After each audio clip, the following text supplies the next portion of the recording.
Thanks for being here, you three. Really appreciate the time. I'm Nicholas DeShaw with A Tribe Called Geek. We're a online publication for all things Indigent-Nerd. This film holds a really special place for us for many reasons. So just want to get right into it. Alec and Tom, you both, of course, are legends in the industry for many reasons. This film, though, was really unique in that it was completely outdoors. Were there any particular challenges that you had to overcome when preparing the character design and suit for this movie? Well, you know, the trickiest part of having a practical creature on set in daylight is that it shows everything in its most, most vulnerable way.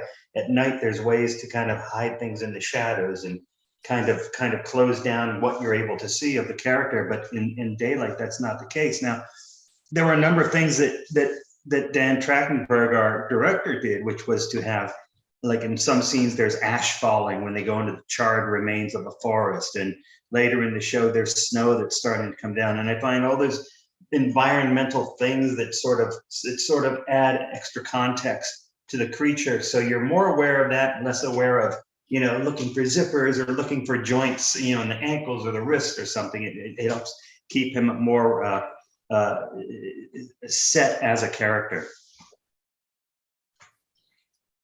Excellent. Very interesting. Alec, anything to add to that? Oh, I think we probably had our first experience with this on the movie Tremors. We were out in the desert. So you just bring your library of knowledge to the construction of these suits and do your best to head off what may or may not be a problem. And we had a great support team on set. We a guy named Mike Fields, who we've worked with many times, who is an expert makeup artist and suit wrangler. Mo Gomeo was with us, John Miller, Dave Pennicus, people that we've known for decades. So we felt we were in good company to really pull this off. That's awesome. That's why they bring you guys on board, and it really came together beautifully. Well, I want to pivot a little bit to Dane here. So in filming this movie, you have a great background with playing a lot of really cool monsters in films. Were there any challenges for you then, being in the wild, being outdoors, and performing in this suit? Yes, I would say that the biggest challenge for me was, and it's interesting because at the time I don't think I fully had the capability of realizing it, but just the tremendous weight and responsibility that comes with playing such an iconic character. Every morning I'd wake up before I have to go to set, and you got that kind of 4-second window of between when you open your eyes and when realizing that, oh yeah, that's right, I'm the predator. You kind of forget because I'm just so naturally hardwired I'm a human, but it's like, that's right, this is my job. Like, my uniform is this foam latex suit, and so there's a lot of responsibility that comes with that. On top of it, I am wearing this creation, this custom sculpted piece of art and technology that a large number of people put hard work into to create. So this isn't, I have those eyes on me. It's my job to represent what they created in a good light, essentially, kind of like portraying, because, you shoot things in the daytime, it can be easily exposed, the way things work. It's easy to lose the movie magic if you don't do it in a specific way. So that's also another factor that I had to deal with as well. Yeah, I want to circle back to that in a minute. Actually, I'm really glad you brought that up. But talking to this again, since this is such an iconic character, and we are seeing Predator in a totally new setting that we have not seen Predator in before.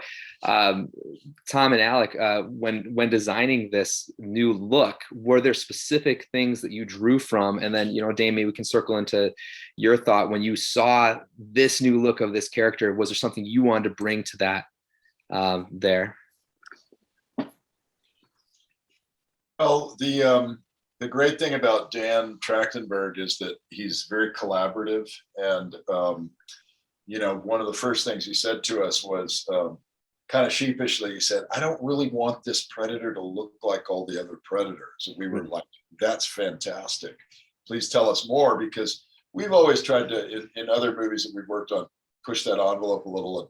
And they were allowed to do some things, but maybe not as much as we would like to. Maybe with the exception of the wolf predator, that one was pretty bold. But Dan said he wanted it to look more like a horror character this time, and that was a great thing for us to latch on to. And there was conversation about how it could possibly be akin or the origin of some indigenous stories like the Wendigo. So we thought, let's make this a little bit more of a spirit, of a demonic spirit. And I gotta give the shout out to Ryan Cook and his VFX crew, because the invisibility stuff that they did some touches. The Predator is by and large mostly practical, but he did do some touches on it and occasional shots that really elevate it. And in fact, I think it's this movie is a great example of the overlap between digital and practical and how it can improve both of those arts. So, yeah.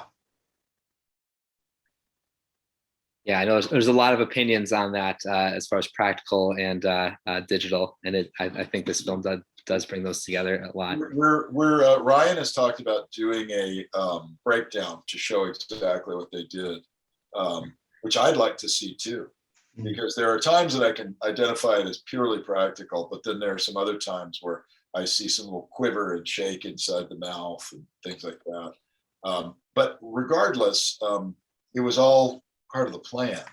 And that's a beautiful thing when you can plan these things out so that you know what is your area and then where you're going to get some help. Really what we're looking for is a believable and realistic character. And you don't really get that. It's very difficult to get that, I should say, without having some practical element to it. Yeah, absolutely. I can imagine.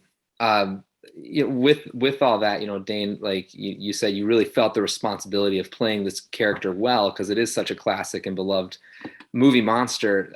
Seeing this new design, was there something in that you're like, okay, I think I can bring maybe this to my portrayal of this character, or did it inform your performance at all? Sure. One thing about this Predator that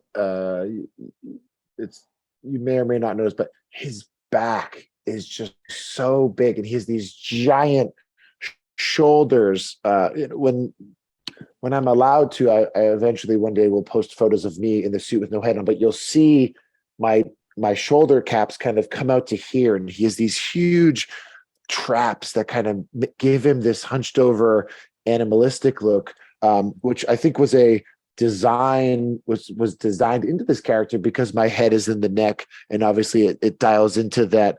I had to look down for him to look forward, and kind of shrug, and just gave him that hunched, feral beast like stance. Whereas when Dan, one of the first things he told me was he doesn't want that WWF stand-up showdown 1987 wrestler feel, a little more humanoid, whereas in this situation we went the more animal feral route with the character. So for me, just seeing that giant back and the shoulders kind of gave me a little more leeway to give it a hunched kind of animal feel. So I wanted to stay true to what a Predator was, but kind of do my own thing. The way I like to say it is, if all the other Predators from the other movies are from New York City, this guy, he's kind of like from the outback in Australia. Nice. It's different take. Nice. Well, one quick question to maybe wrap up today. And again, thank you, all three of you, for being here and taking this time. Are there any classic movie monsters that you just love? You guys are big monster guys in these films. Is there any that you look to, like, that really have a special place in your heart? Jason Voorhees. Sorry. I Jason Voorhees, because I also just yeah, one day I hope to play that character, but I love the nuance of his physicality.